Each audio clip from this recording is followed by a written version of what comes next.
Assalamualaikum warahmatullahi wabarakatuh. Bersama saya kembali Budi Praetno di UBP Media. Hidup bermakna, hidup bahagia. Pak Ustadz gibah. Maksudnya kan Ustadz suka ceramah, nggak boleh gibah. Tapi tuh ngomongin artis sama pejabat di medsos, itu gibah bukan? Tar. Sebetulnya definisi gibah tuh apaan sih?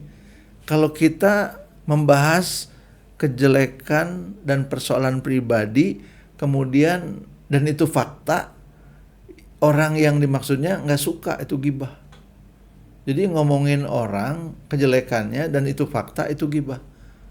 Terus kalau pejabat yang jelek, yang korupsi, disebutin lagi namanya. Itu gibah bukan?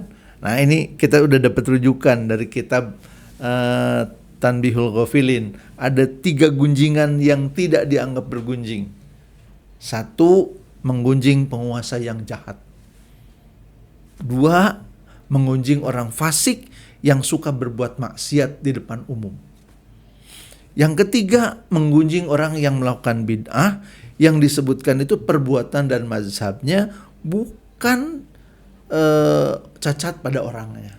Jadi apakah artis penguasa?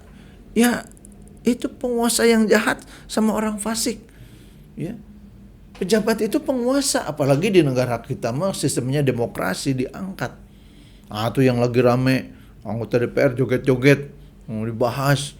Udah gitu karena bilang kita kan pejabat tapi kita artis, jadi bebas. Pikir begitu, tapi rakyat yang milih dia kan boleh juga berpendapat. Ya.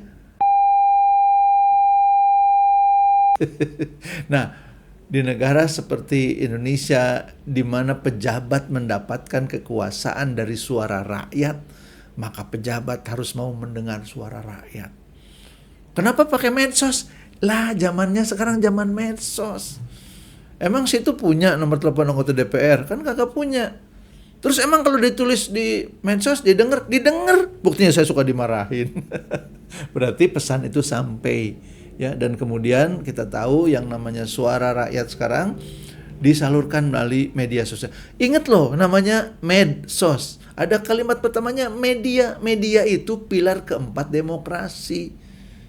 Dulu media konvensional, koran, radio, TV. Sekarang koran, radio, TV kan sudah tinggal menunggu waktu aja.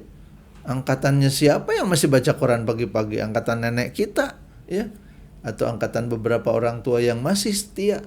Sekarang kita tahu yang namanya media sosial. Jadi kalau ditanya boleh nggak sih artis sama pejabat diomongin? Masuk nggak kategori 1 dan 2? Dia penguasa yang jahat bukan? Ya. Kalau hakim atau pejabat kehakiman nimbun duit di rumahnya sampai 1 triliun, ditambah emas 52 kilo. Nah, terus masa kita nggak boleh membahas itu? Supaya apa? Supaya jadi efek jera, supaya hati-hati yang sedang menjabat, ingat kepada rakyatnya.